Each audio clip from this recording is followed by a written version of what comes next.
नमस्कार। एस्ट्रो तक में आप सभी का बहुत बहुत स्वागत है। आइए आज बात करते हैं यम द्वितीया के विषय में, अर्थात भाई दूज के विषय में, जो इस बार 3 नवंबर 2024 को है, यानी कार्तिक शुक्ल पक्ष द्वितीया को यह पर्व जो है मनाते हैं। तो इस दिन का जो विशेष खास यह है कि भाई अपने बहन के घर जाता है, यानी इस दिन यमराज अपने बहन के घर गए थे और वहाँ जा कर के उनने रक्षा सूक्त बंधवाया था और तिलक करवाया था। तो सबसे पहले बता दें कि रक्षा सूक्त और तिलक का कितना बड़ा महत्व होता है, इसके विषय में बताएंगे।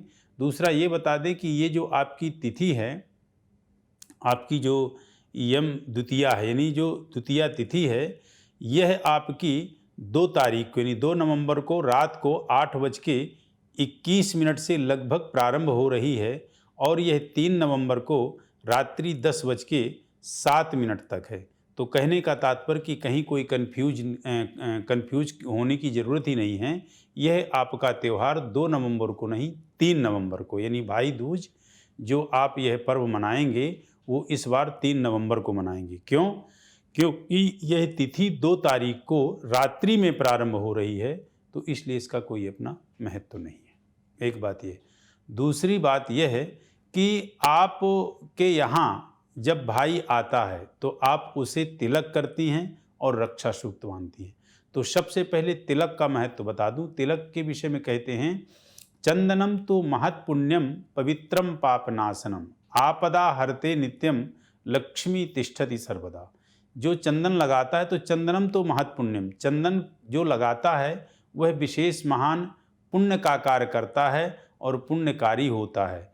चंदनम तो महत् पुण्यम पवित्रम पापनाशनम, चंदन व्यक्ति को पवित्र करता है और उसके पाप को नाश करता है। आपदा हरते नित्यम, उसके जीवन में किसी भी प्रकार की कोई भी आपदा यदि आती है तो आपदा हरते नित्यम, नित्य प्रतिदिन उसकी आपदा का चंदन हरण करता है। जैसे आप मान लीजिए किसी विप्र ब्राह्मण यदि कोई आपके सामने से आ रहा हो और उसके ललाट में बाकायदे चंदन लगा हो, वो वैष्णव हो या शिव संप्रदाय हो या वो देवी उपासक हो, किसी भी प्रकार का अपने ललाट में यदि उसने चंदन लगा रखा है, तो आप ये समझिए कि उसके दर्शन मात्र से आप यदि यात्रा कर रहे हैं या किसी कार्य के लिए जा रहे हैं तो समझिए कि आपका कार्य सफल होगा।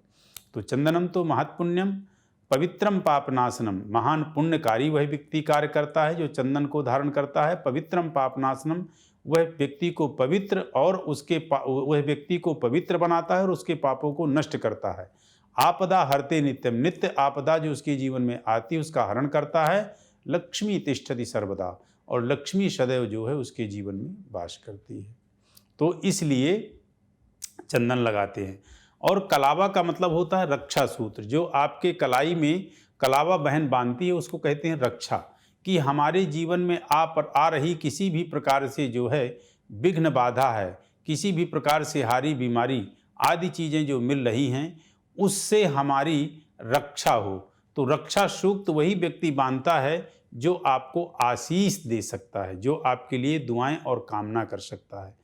तो रक्षा सूक्त का मंत्र है, एन बद्धो बलि राजा दानवेंद्रो महाबला तेन त्वाम प्रतिबध्नामि रक्षे माधाय माचला।